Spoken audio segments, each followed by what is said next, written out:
যুক্ত হব সহকর্মী এম এ সামাদের সঙ্গে। সামাদ, এই যে ৮ বছর পর একটি সম্মেলন হচ্ছে এবং এই বিষয়ে কি তথ্য জানাবেন আমাদেরকে?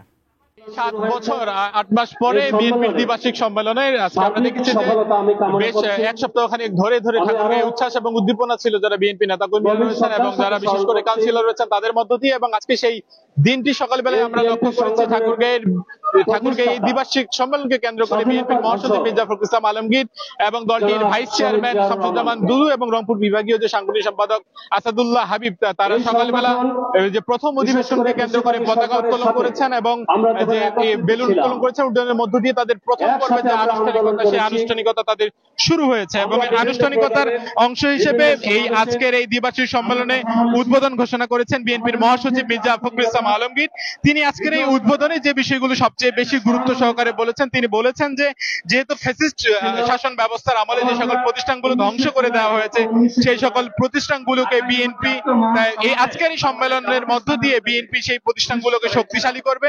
এছাড়াও তারেক রহমানের নেতৃত্বে বাংলাদেশ নতুন বাংলাদেশ গড়ার যে প্রত্যয়, এই সম্মেলন তার একটি নতুন দিগন্তের সূচনা হবে বলে বিএনপির মহাসচিব মন্তব্য করেছেন। এছাড়াও কথা বলেছেন আসাদুল ইসলাম হাবিব, রংপুর বিভাগীয় যে সাংগঠনিক সম্পাদক, তিনিও বলেছেন যে আজকে ৮০৮ জন শুধুমাত্র একটি পদে আজকে ভোটাধিকার প্রয়োগ করা হবে, সেখানে শুধুমাত্র সাধারণ সম্পাদক পদে।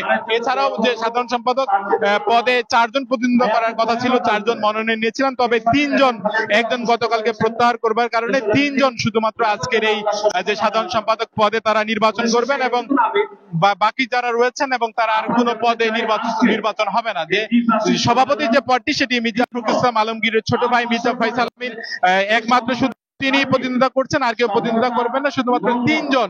এর আগে জেলা বিএনপির সহসভাপতি অবায়দুল্লাহ এবং সহসভাপতি আল মামুন আলম এবং আরেকজন যিনি রয়েছেন যে পাইকাম আলী যুগ্ম সাধারণ সম্পাদক, এই ৩ জন শুধুমাত্র সাধারণ সম্পাদক পদে আজকে ভোট করছেন এবং যারা কাউন্সিলর যে ৮০৮ জন রয়েছেন তারা মূলত একটি পদে আজকের এই ভোটাধিকার প্রয়োগ করবেন। বাকি যে পদগুলো রয়েছে সেগুলো সভাপতি পদে তো মির্জা ফখরুল ইসলাম আলমগীরের ছোট ভাই মির্জা ফয়সাল আমিন এর আগে যে সাধারণ সম্পাদক ছিল তিনি শুধুমাত্র বিনা প্রতিদ্বন্দ্বিতায় একজনই মনোনয়ন নিয়েছেন, তিনি আর নির্বাচন করবেন না। বাকি যে জায়গাটি রয়েছে এখন প্রথম